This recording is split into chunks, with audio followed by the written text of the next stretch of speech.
So before we get into this rather fabulous new novel, I want to go back to your memoirs, because in the last decade you've published a group of books that's about this size, and I've given those two memoirs to so many young writers, and it's been a real comfort to them, because it's sort of like you looked, like we have this legend of Babe Ruth pointing at the center field fence and then hitting a home run, and it's like watching you in the first memoir point at the center field fence, or in cricket, whatever that would be, and say, this is what I need to do, and I'm going to set out to do it, and then do it in front of you. And so I guess I want to ask us to return to the second memoir, where your life is in sort of the most disruption. And if you could just describe a little bit more about how you were living, and how you found the time and energy while your life was in disarray to get back to work, and how you got back to work, because that's, you found a space for that too. Yeah. Well, you have to read the book. I mean, so I think you're referring to moving with my daughters to a apartment block that was like a sort of beautiful Art Deco apartment block that was falling down. And there was something called a restoration project that was in place, which we all had to pay for, and which never happened. And we were living on the fifth floor, and and all my books were in the garage, all my Emily Dickinson books. And I thought, well, I'm not going to unpack them until the restoration project is actually completed. And I called the corridors, which were in a state of disrepair. I joke in my book, I call them the corridors of love, because love was in a state of disrepair in my book. And when I toured Ireland with the cost of living, a woman put up her hand and she said, Deborah, can I just ask you, have the corridors of love been repaired yet? And I said to her, well, I've never been asked an interior decoration question before, but I knew exactly what she meant. And what I was proudest of was that she had said the corridors of love, as if this was not a sort of normal way to speak. She just accepted the language, And she came up to me afterwards and she said, I really do think you should write to the managing agents. So this was a very busy professional time in my life, and I suddenly had nowhere to write. Unless I did write a bit on my balcony with the strawberry plants. I do love plants. Love to write amongst plants. But I had a friend, Celia, who's the wife of the great poet Adrian Mitchell, and he had died a few years before, and she said to him, I think you need a place to write, and you should write in Adrian's shed in the garden. It was a very big thing for her to give me, really.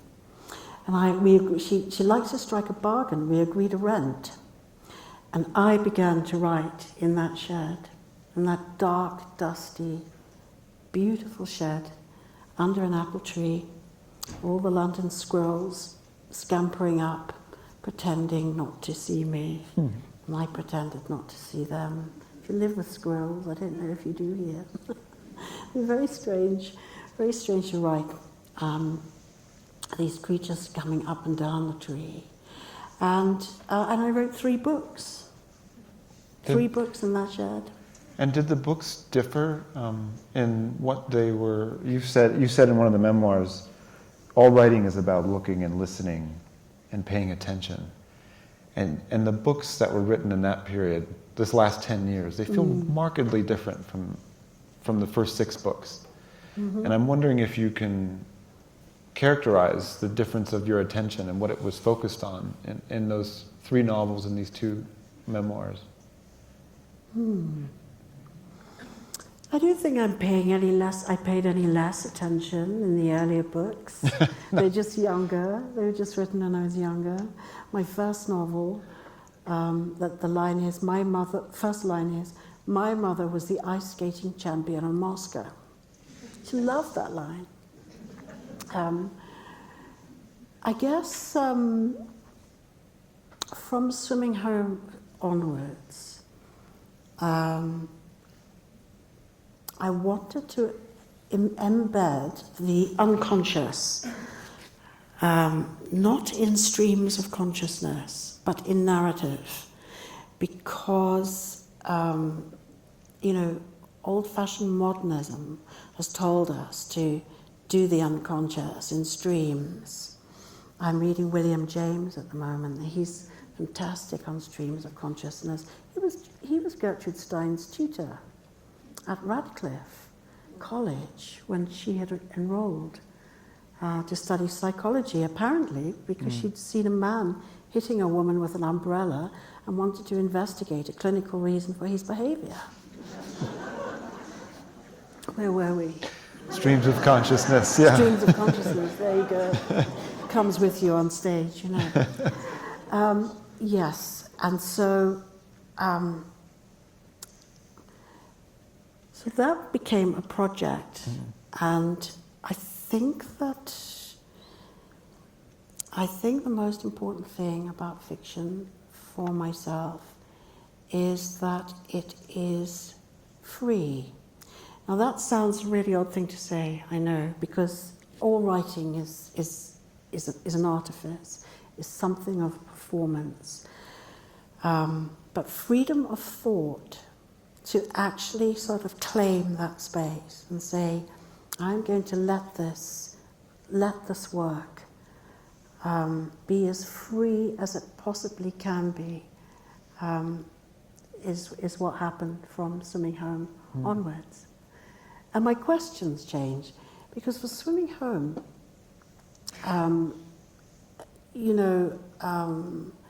so Joseph is a British poet. He's a character in Swimming Home. He is on vacation with his wife and his 14-year-old daughter in the south of France. So I was interested in the way that Henry James or Forster take their British and Americans and put them somewhere else. And I thought, yes, I like that. I'm going to do that. Sort of innocence abroad. Exactly. Take them out of their comfort zone and habits, feeling a little bit unfamiliar, see what happens. And so that's, Swimming Home is set in the south of France, in Nice. Somebody said to me, oh, Nice, that's a sunny place for shady people.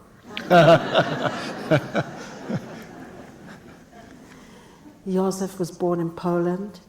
When he's 5, he's Jewish. When he's 5, he's smuggled through a wood. His parents, the Nazis, have occupied Poland in 1938, and they know what's going to happen to them. And his son is smuggled through the woods and will end up in Whitechapel in the East End of London. And his father says to him when he's 5, you cannot come home. You can never come home. And usually when we say those words, they said in anger, but this is said to his son with love. And so Joseph always will forever have a problem with love. And the book explores that. And I knew if I was going to have essentially a very depressed man lead the book, I had to have very sunny weather. And I had to make him relentlessly cheerful. Yeah. So that something was hidden. And when Kitty Finch arrives, a young, fragile woman, she gate crashes this holiday. She believes that she's in telepathy with Joseph's thoughts. She's a big fan of his work. She's a big fan of his work. And, She thinks his poems have been written specifically for her. Absolutely. And so it goes on. You know, I over the course of these previous three novels, they go more inward too. I think, although Hot Milk, there's a lot of in between the mother and daughter, you end in this sort of note of her thinking, and the third novel, the most recent one, it could be taking place entirely in his head. The Man Who Saw Everything. The Man Who Saw Everything. And I wanted to talk to you a little bit about the reversals in the book. You know, in one of your memoirs, you said, I was more interested in a major unwritten female character. And in The Man Who Saw Everything, you have a man who's not really the main character of his life. He's become the subject of a famous photograph. His wife, over the course of the book, I don't think it gives too much away, has a beautiful career in art. And he gets to go to the exhibit where everyone's looking at his picture, but no one sees him. And I wonder if you were turning back to a male character, but thought, okay, I know how I can do this. I'm gonna throw some reversals in here. Yes, definitely. So the structure of the book is a little bit like a mirror with a crack down the middle and both sides reflecting each other, because it's a book set in two parts. And what I wanted to do was to take a personal history, that of Saul Adler, and braid it together with a collective history, and that is post-war Europe. Because you might have heard that Britain's going, sort of trying to separate from Europe. So this was in the air, sort of bleakly, you know, while I was writing it. I was living in Paris while I was writing some of The Man Who Saw Everything. And in Paris, the Second World War is very close in a way that it's not in London. So, for example, on my way to the bakery or to the subway, I passed 3 nursery schools, and they had blue plaques up saying 300 Jewish children were deported in 1942 to the death camps, 3 of them. And I began to understand, really viscerally, the effort it took to make peace in Europe. And something of that is in the book. It's also a book about authoritarianism and narcissism. And both those things, I think, are in the world at the moment. So the book is set in Britain in 2016 on the Abbey Road, London, and it's set in the GDR, in communist East Germany, in 1988, because I wanted an authoritarian regime, not too far, you know, quite not too far in the past. Sorry, it's the jet lag, you know. Not too far away in the past. And I wanted the wall to be coming down quite soon, and I wanted to look at what no freedom of movement was like. Because there would be very few citizens of the GDR who would recommend walls, borders, and no freedom of movement to you and me. So these two histories, the history of this collective history of the GDR and of Saul Adler, are plaited together. And there's a little bit of 2016 in 1988, and 1988 in 2016, because I wanted these time zones to be experienced simultaneously. And that's not supernatural or a gimmick or anything else. I just believe that's how we experience time. So you're thinking about yesterday, and you're thinking about today, and you're making maybe some plans for the future. Maybe on Tuesday, something that happened in your childhood just surfaces. And something that you going to do in the future surfaces, or wish for, or long for. So the simultaneous experience of time, being and time, we are all beings in time. So I collapse some of those time zones in the book. I'm making this sound more mysterious than it is because there are lots of spoilers to do with time, and I don't want to wreck those. I think it's fair to say it won't spoil anything to tell the audience that Saul is a historian. Yep. And he's a specialist in tyrannical psychology of dictators, right? When the book opens, he's writing his PhD on the psychology of male tyrants.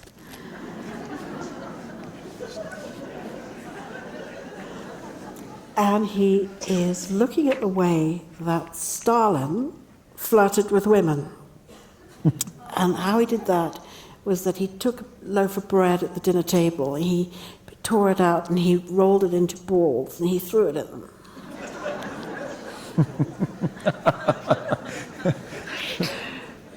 He's also looking at, so the novel's also looking at paranoia and surveillance. It is called The Man Who Saw Everything. Yeah. And Stalin wanted to punish citizens for unconscious thought crimes against the party. Yeah. So that gets an airing in my book too. And do you think what's your reading on him as a character? I get the feeling that his historicization actually kind of blinds him to dynamics of power that he's participating in. As in, he looks at Stalin and the regimes that he's studied as sort of superhuman, as out there. Whereas the things that he's engaged in every day, he doesn't tend to look at on the same spectrum. Yeah. So Saul Adler has an authoritarian father. So I'm looking at an authoritarian regime and an authoritarian parent, because the GDR is called the fatherland, right? And Saul's father is a communist, East End working class guy. And he has a lot of trouble, his father, with the beauty of his son, because Saul Adler is freakishly beautiful, and he's bisexual, and he's loving and vain. And when the book starts, I would say that Saul becomes a historian of communist Eastern Europe. His career choice is a bit Oedipal. It's to please his father. I think Saul's more interested in Mark Bolan than Vladimir Lenin. It's more, David Bowie. So it's an Oedipal decision. His heart's not quite in it. And he goes to East Berlin to do some research. And in return, he has to write a paper that honors the economic miracle of the GDR, and he falls in love with Walter Muller, his translator. And so I'm looking at the way that we look at each other when we are in love. You know that thing where you don't really want to be caught looking at the object of your passion or the subject of your passion, so you sort of look away. Well, spies also have to sort of not be caught looking at whoever it is they're looking at. And then, of course, being a bit of a Sigmund Freud buff, I was thinking about the way that children are really the first spies, because they are like cameras on their parents, surveying us all the time. And, I love the way that you write the psychological novel. It's become, to some degree, less popular as more people move out of psychotherapy into therapy and life coaching. And I see, I'm curious if you agree, but I see the way that you've done that is not through, as you described, these sort of long, in-depth rather fictional passages of consciousness, but rather a kind of patterning of the novel Yeah. that tends to feel uncanny. And I wonder if you can describe, well, I guess how you do that and how you choose the symbols, because it's the feeling of reading this novel is like being inside Saul's head, even though you're outside Yeah. in public spaces. So Saul is a man coming to consciousness, right? He says to Jennifer Moreau, that could be interpreted. That's a huge subject, right? And it's also a very literal subject because he's run over by a car. So he is a man, quite literally, coming back to consciousness, coming to consciousness. He's run over by a jaguar on the Abbey Road. And as he crosses the zebra, he looks at himself in the wing mirror of the jaguar, the wing mirror of the car. And the mirror explodes and shatters.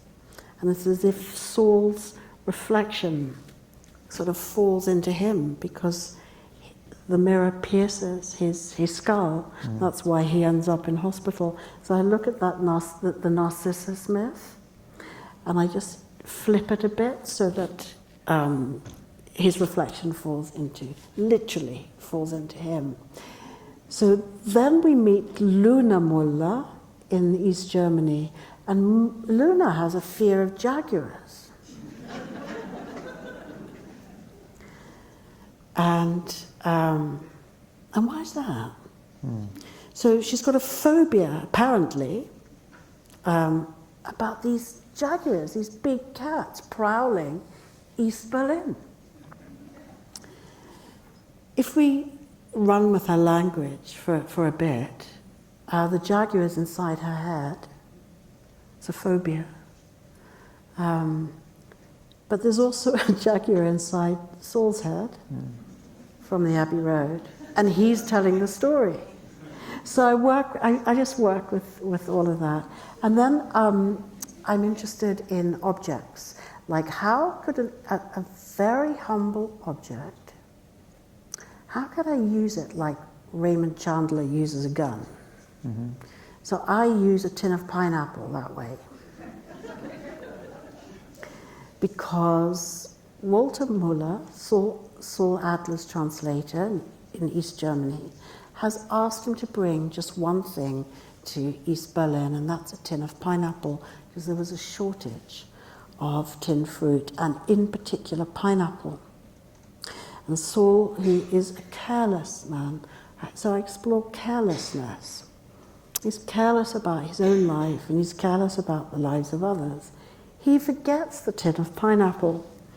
And this has a huge impact throughout the novel because his translator's sister, Luna, has asked her mother to bake her, for her birthday, a pineapple cake. And Saul is going to bring the pineapple, and he forgets it. And Walter's mother says to Saul, Luna has said that she would have the wall, the Berlin Wall, built 1 meter higher just for one piece of pineapple. It's a sort of dark joke. And he just blushes. It's like, blushes and feels a great deal of shame. So I wanted to show how a man from the West, from the opulence of the West,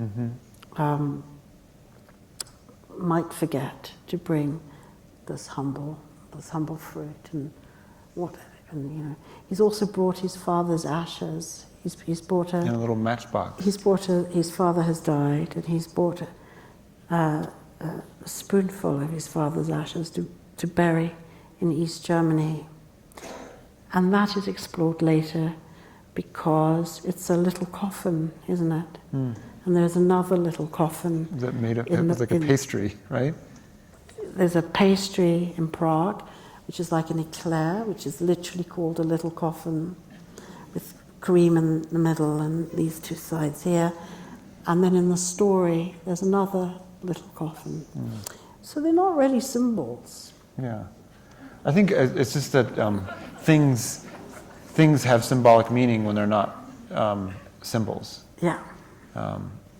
So, do you think in the end these three novels put together will be some kind of, whatever happens in the next 3 weeks or 3 months or 3 years, who knows what's going to happen in Parliament, that these novels will be saying something together about Britain's role in Europe in some way?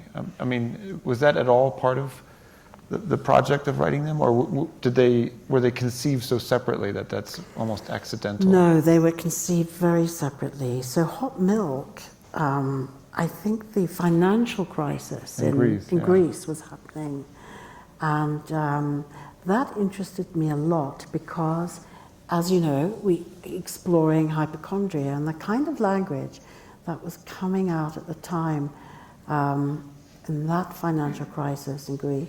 And I have to say that Sophia is half Greek. So she is Sophia Papastergiades. She has a Greek father and a mother from Yorkshire. And the father had left the family home when she was about 5. And so she has the surname that no one can pronounce and no one can spell, Papastergiades. So she doesn't quite know how to inhabit her identity, right? So then she goes to visit her father in Athens, and the kind of language that was in the media at the time was the contagion of debt, the infection of debt, the bitter pill of austerity. And this language was kind of popping with the hypochondria theme as well. There was a great deal of headlines, too, around that period of Bulgarians invading Britain. Yeah, right. The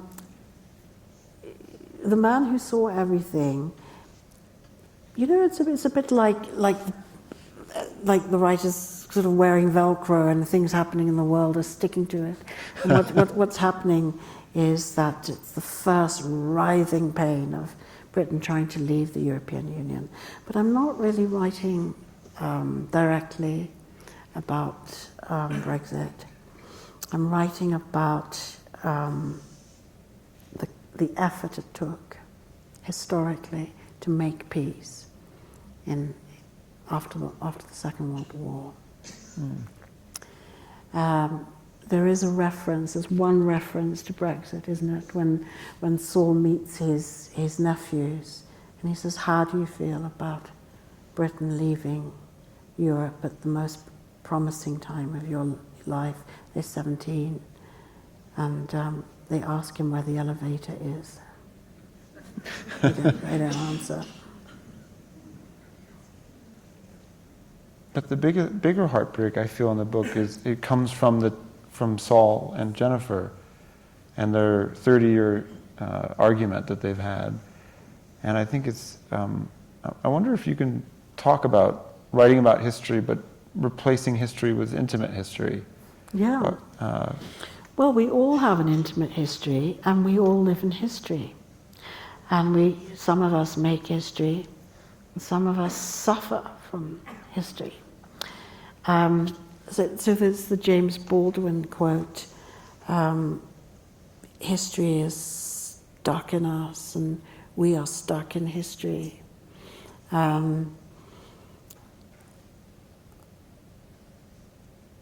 It was very important to me to try and plait together a personal history, and that history includes Saul and Jennifer.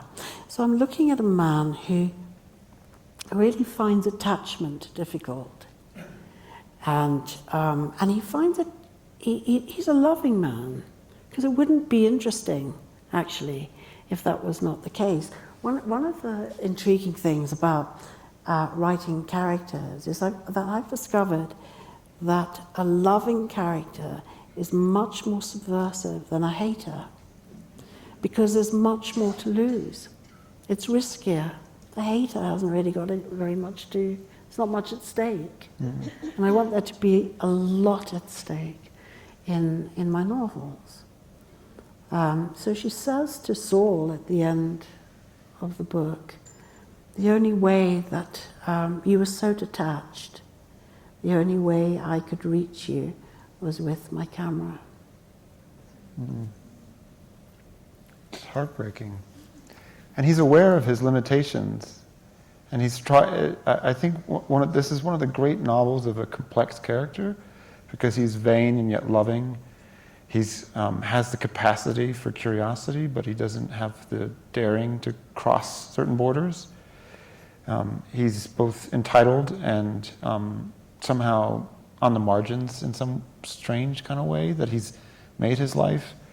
And ultimately, in their relationship, he feels like he both wants to be with her, but doesn't have the capacity to be with her when she's ready for him to be with her.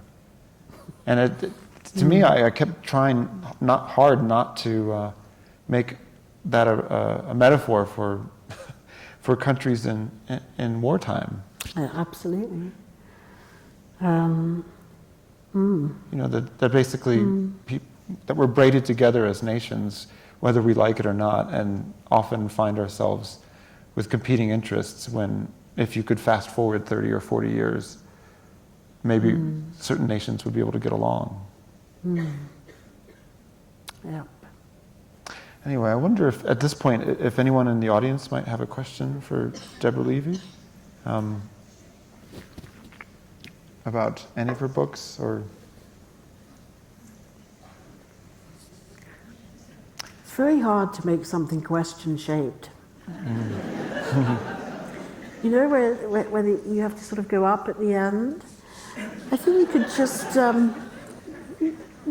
have a thought.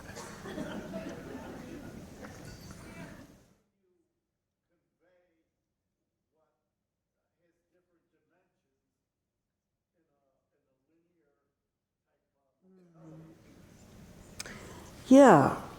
So how not to write in a linear way?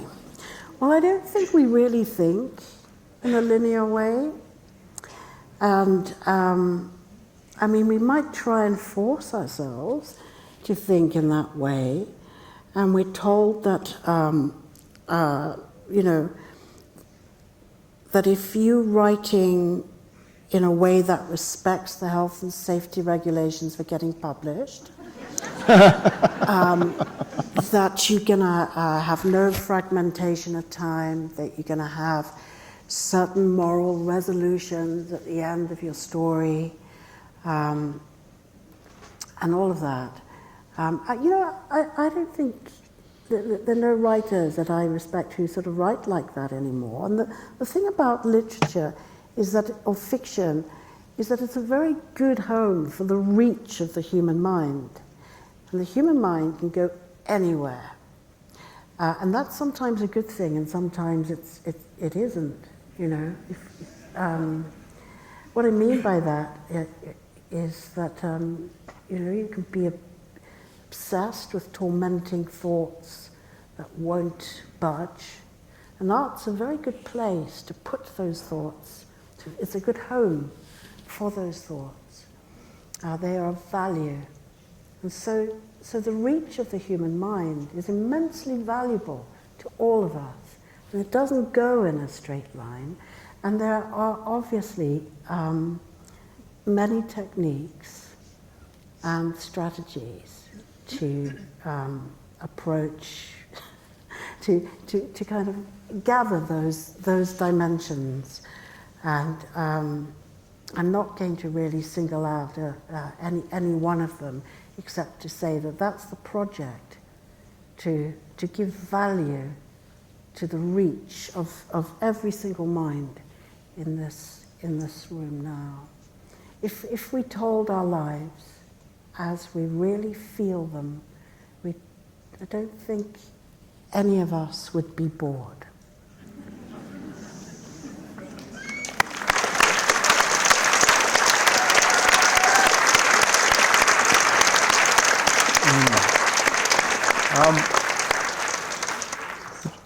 Should we take one more? Yeah, there's one in the center. That was a really good note to end on, so this better be an awesome question.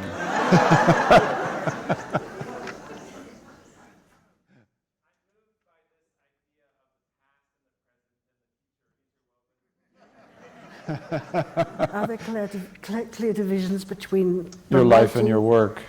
Am I putting all my life into my work? Are you saying all my work into my life?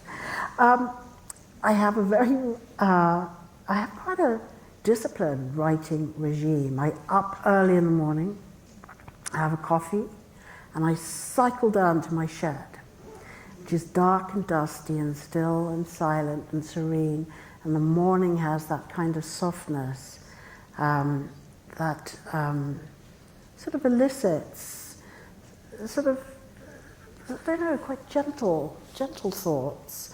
And sometimes it's those gentle thoughts that are really steely, you know.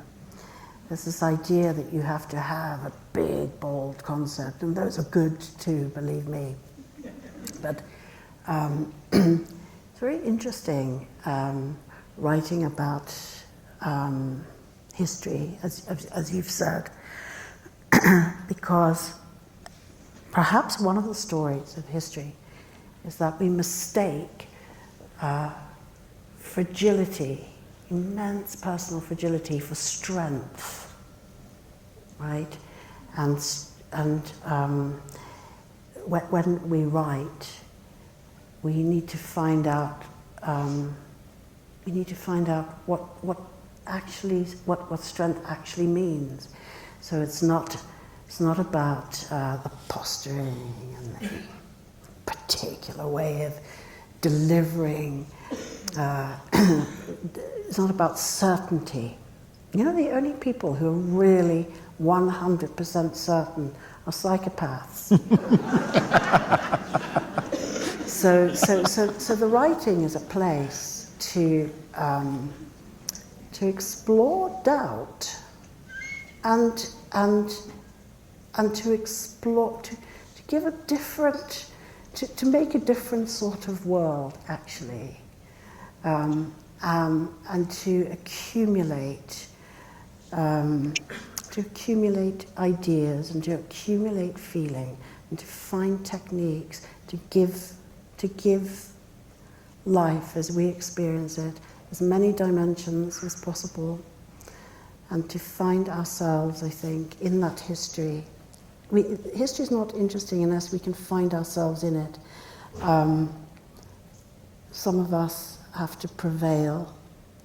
I was born in South Africa, and I saw the struggle to make a democracy, which I've written about in Things I Don't Want to Know. So I guess the aim of writing and reading for myself is to find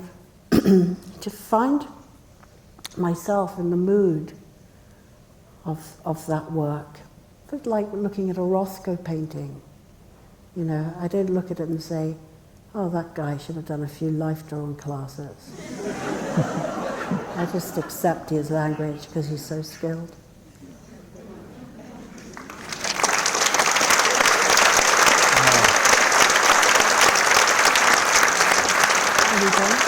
Yeah, so now this is the part where we all slowly walk out towards the cold, but there's a very warm place between here and the cold, and that's where all that life is I was talking about. It will be on a table, it will have her name on it, it will be in covers, and she'll sign them very shortly.